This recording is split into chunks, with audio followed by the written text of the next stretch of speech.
Hello there, and welcome back to the dam.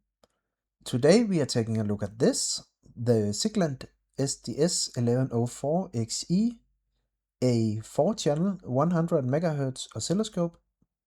I got this in November of 2020, and since then it has served me as my main bench oscilloscope. Right up until December of 2025, where I got a new and more capable scope, the Rigel MHO98. It's now July 2026, and this scope has been sitting on my bench for more than 6 months without being used a single time. So the other day I thought, let me just set it aside and make room for some other stuff. And that was when I noticed that it would no longer power on. And I found that to be a bit strange, since it has been working without a single problem for all the time I have had it as my main oscilloscope.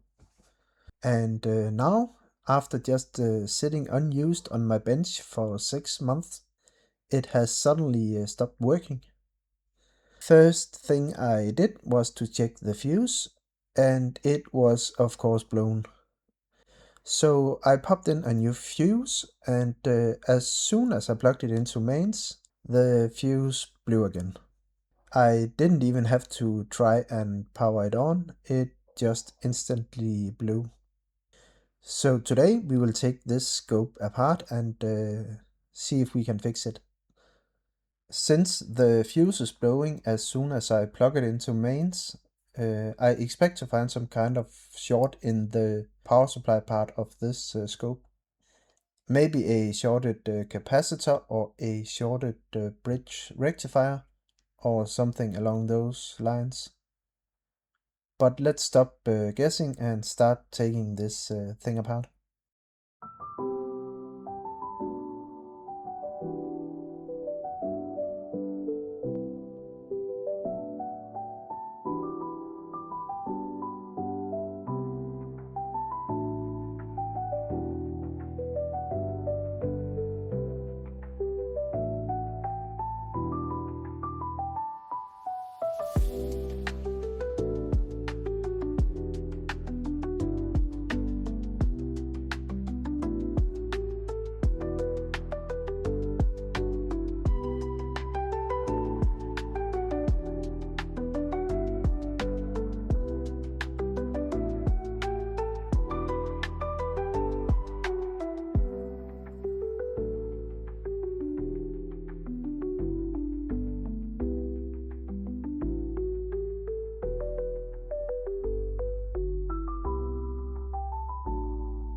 So that was a successful repair, I would say. Why that MOSFET had gone short, I don't know, but at least this scope is fully working again. If you have any idea of why it had shorted out, or if you have had the same issue with your Siglent scope, let me know in the comments below. In any case, that is all I have for you today. I hope you liked this short little repair video, and if you did, don't forget to hit like and subscribe, and I will see you in the next video.